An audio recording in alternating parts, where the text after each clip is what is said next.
Hi friends, మీరు చూస్తున్నారు Mahesh my village channel. Friends, ఈరోజు నేను మీకు చెప్పబోయే టాపిక్ ఏంటంటే ఫ్రెండ్స్, ఒక చిన్న లాజిక్ ఫ్రెండ్స్. అది అర్థం చేసుకుంటే మనం అన్ని పనులు సింపుల్గా చేసుకుంటామని ఒక చిన్న సలహా మాత్రం ఇస్తున్నాను ఫ్రెండ్స్.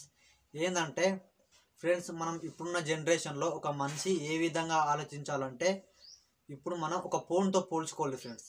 ఎందుకు ఫోన్తో పోల్చుకోమని చెప్తున్నానంటే, మ్యాజిక్లు చేసే నమ్ముతారు తప్ప లాజిక్లు చెప్తే ఎవరు నమ్మరు ఫ్రెండ్స్. మనము ఎట్లా అంటే, మనము ఒక ఇల్లు కట్టుకోవాలి, డబ్బులు సంపాదించాలి, మనం కూడా అందరిలాగా పేరు సంపాదించాలి, మనం కూడా ఒక కారు కొనాలి, ఇట్లా ఆలోచిస్తాం కదా ఫ్రెండ్స్ అందరము. అలా ఆలోచిస్తే ఏమవుతుందంటే, మనం అన్ని పనులు అయితే చేయలేం ఫ్రెండ్స్. అన్నీ అనుకుంటాం కానీ ఏ పని అయితే చేయలేము, ఒక్కటి కూడా చేయలేము అసలుకి, అన్నీ ఆలోచిస్తాం తప్ప. అదే మనం ఫోన్ లాగా ఆలోచించినాం అనుకో, అంటే ఎట్లా అంటే ఫ్రెండ్స్, మనం ఫోన్లో అనేది ఎన్నో యాప్స్ డౌన్లోడ్ చేసుకోవచ్చు. అలా అని చెప్పి మనం ప్రతి యాప్ని ఓపెన్ చేయలేము కదా ఫ్రెండ్స్ ఒకేసారి.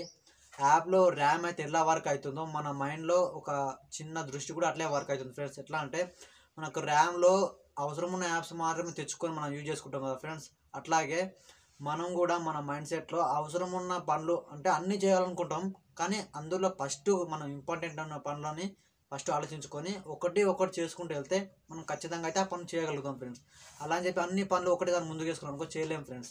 ఇట్లా ఫ్రెండ్స్, మనం కూడా ఫోన్తో కూడా ఇట్లా చేస్తాం కదా ఫ్రెండ్స్. ఫోన్ అనేది మంచి కోసం ఆలోచిస్తే మంచి జరుగుతుంది, చెడు కోసం ఆలోచిస్తే చెడే జరుగుతుంది. అందుకే మంచి మైండ్ సెట్ కూడా అంతే ఫ్రెండ్స్. మనం అనేది అన్నీ ఒకేసారి ఆలోచించి పని అయితే చేయలేము. మనం మంచిగా ఆలోచించి ఫోన్లో ర్యామ్ లాగా, మనం ఎట్లా అంటే ఫోన్లో ర్యామ్ ఎట్లా వర్క్ అవుతుందో, మనం కూడా ఫోన్లో ర్యామ్ లాగా కొన్ని పనులు మాత్రమే ముందలు వేసుకొని చేయగలిగితే చేస్తాం ఫ్రెండ్స్. చేశాక మళ్ళీ నెక్స్ట్ పని చేసుకుంటూ వెళ్తాం తప్ప మనం అన్ని పనులు అయితే ఒకేసారి చేయలేము ఫ్రెండ్స్. ఈ వీడియో కనుక ఇంతే ఫ్రెండ్స్. మీకు ఈ వీడియోలో ఎంతో ఇన్ఫర్మేషన్ ఇచ్చాను అనుకుంటున్నాను. నా వీడియో కనుక నచ్చితే లైక్ చేయండి, షేర్ చేయండి, కామెంట్ చేయండి ఫ్రెండ్స్. కానీ ఇందులో ఏదైనా తప్పుగా చెప్పాను అనుకుంటే